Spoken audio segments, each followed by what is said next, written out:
महोदय, निस्संदेह ही आज भी हम भले ही कई मुश्किलों का सामना कर रहे हों, फिर भी हम 1991 के उन दिनों जैसी स्थिति में नहीं हैं। एक राष्ट्र के रूप में हमने काफ़ी भरपाई कर ली है और हम आगे बढ़ने के लिए तैयार हैं। श्री राव के नेतृत्व के बिना यह संभव नहीं था। अब यह अटकल लगाना व्यर्थ और मूर्खतापूर्ण भी है कि कोई और नेता होता तो क्या कुछ ज़्यादा और बेहतर किया जा सकता था या नहीं।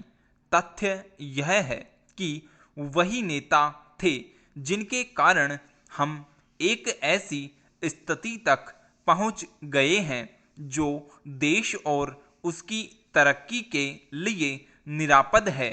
हम जिस अवधि से गुजरे हैं वह बहुत मुश्किल और हलचलपूर्ण थी। सोवियत संघ के पतन और विघटन से हमारी जो कुछ भी अंतर्राष्ट्रीय स्थिति थी उसका आधार ही खत्म हो गया। ऐसा लगता है कि हमारे देश में कुछ लोग इस घटना का पूरा मतलब नहीं समझ पाए हैं। बेशक यह कम्युनिस्टों और आधुनिक समाजवाद के अन्य समर्थकों के लिए बेहद चिंता का विषय था। इससे उन सभी निष्पक्ष देशभक्तों को काफ़ी दुख हुआ जिनके लिए सोवियत संघ अच्छा मित्र था और अकेली विदेशी शक्ति थी जो हमेशा हमारे साथ खड़ी होती थी। उससे हमें काफ़ी नैतिक और भौतिक समर्थन भी मिला था। हमारे देश में सोवियत संघ के तमाम मित्रों में भी सभी लोग यह नहीं समझ पा रहे हैं कि आर्थिक, वैज्ञानिक और प्रौद्योगिकी के हिसाब से इसका क्या मतलब था और है। जब हमें सख्त ज़रूरत थी तो ऐसा कोई नहीं था जिसकी ओर हम देखते। घबराने और अपने देश को दिवालिया राष्ट्र घोषित करने के बजाय प्रधानमंत्री ने मुश्किलों का डटकर मुकाबला किया, हमें इस संकट से निकालने की व्यवस्था की और साहस के साथ देश को एक नए आर्थिक रास्ते पर अग्रसर किया। कांग्रेस ने अपने चुनाव घोषणा पत्र में इसकी मोटी रूपरेखा न बना ली होती तो बेशक यह संभव न हो पाता। इस घोषणा पत्र के मुख्य निर्माता स्वयं राजीव गांधी थे और इसे तैयार करने में श्री राव उनके मुख्य सहायक थे। देश को संकट से उभारने और नए आर्थिक रास्ते पर ले जाने में बेशक मनमोहन सिंह की देशभक्ति, विद्वता और ख्याति महत्वपूर्ण कारण थे। नई आर्थिक नीति जनता के हित में नहीं है। इस काल्पनिक तथ्य को लेकर काफ़ी हंगामा मचाया जा रहा है। इसके उलट अगर उसे अपेक्षित ढंग से लागू नहीं किया जा रहा है तो इसकी वजह यह है कि जनता के नाम पर हर तरह की आंशिक और कारपोरेट मांगें पूरी की जा रही है। प्रधानमंत्री ने दो महत्वपूर्ण तरीकों से नई आर्थिक नीतियां बनाने में अपना योगदान दिया है। सबसे पहले तो उन्होंने नई नीति लागू करने के लिए मध्यम मार्ग अपनाने पर जोर दिया है। नए आर्थिक कार्यक्रम को लागू करने में उन्होंने जो दूसरा महत्वपूर्ण योगदान किया है वह है इसके पक्ष में राष्ट्रीय सहमति बनाना। महोदय, हमारे देश में राजनीतिक विचारों में जितनी भिन्नता है उसके मद्देनज़र यह एक असाधारण बात है, जबकि इनमें से ज़्यादातर लोग यही ठाने रहते हैं कि चाहे जो हो और जो भी मुद्दा हो, उन्हें विरोध करना है।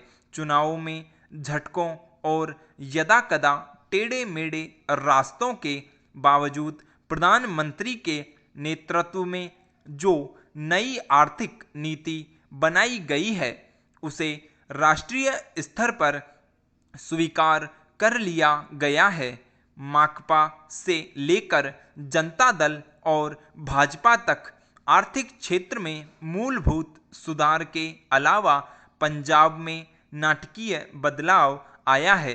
बंदूक की लड़ाई की जगह अब पूरी तरह बेल्ट की लड़ाई ने ले ली है।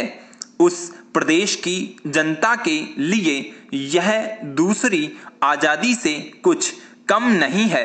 असम और उत्तर पूर्व के कई हिस्सों में भी ऐसे बदलाव आए हैं, हालांकि वे पंजाब जैसे नहीं है। ऐसा समझना कि आतंकवाद का खतरा टल गया है बेशक गलत होगा, पर जो सफलताएं हमने पाई है उन्हें स्वीकार न करना कम गलत नहीं होगा। पंचायत और स्थानीय निकायों के चुनाव कराने को भी साधारण काम नहीं समझा जाना चाहिए। इस कदम से महात्मा गांधी के सपने और दिवंगत राजीव गांधी की लोकतंत्र के लिए प्रतिबद्धता फलीभूत हुई है।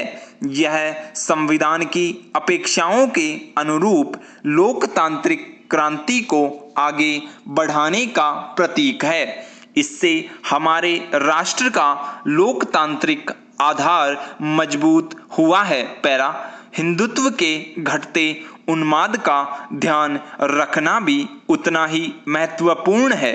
भाजपा और शिवसेना को चुनावी सफलता भले ही मिल गई हो, पर राष्ट्रीय स्वयंसेवक संघ का नेतृत्व भी मानता है कि उसका मुख्य कारण कुछ राज्यों में भ्रष्टाचार, बढ़ती कीमतों, बेरोजगारी आदि जैसी सामान्य समस्याओं से निपटने में कांग्रेस सरकार की नाकामी थी, न कि सांप्रदायिक भावनाएं। हिंदू सांप्रदायिकतावाद में स्पष्ट कमी आना बहुत बड़ी राष्ट्रीय उपलब्धि है।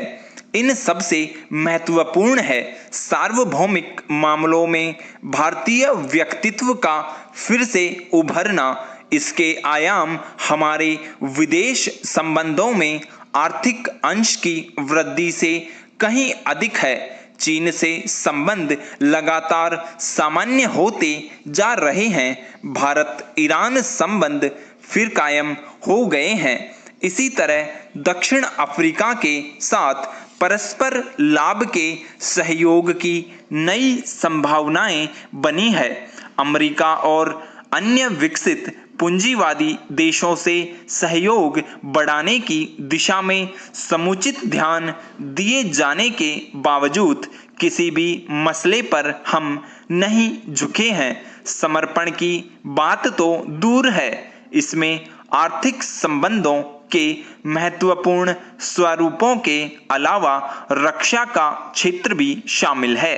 इसका सबसे ताजा उदाहरण है परमाणु अप्रसार संधि के मामले में हमारा अपनी नीति पर कायम रहना, जबकि इसके लिए हम पर कई दिशाओं से भारी दबाव डाला गया। गुटनिरपेक्ष आंदोलन को नई नीति देने के प्रयास भी चल रहे हैं। इन सब उपलब्धियों को मिलाकर एक वाक्य यह है कि प्रधानमंत्री ने सबसे बड़ा काम यह किया कि हमारे देश में शासन पुनर्स्थापित कर दिया और लोकतंत्र को सुदृढ़ बनाया। विराम स्टॉप।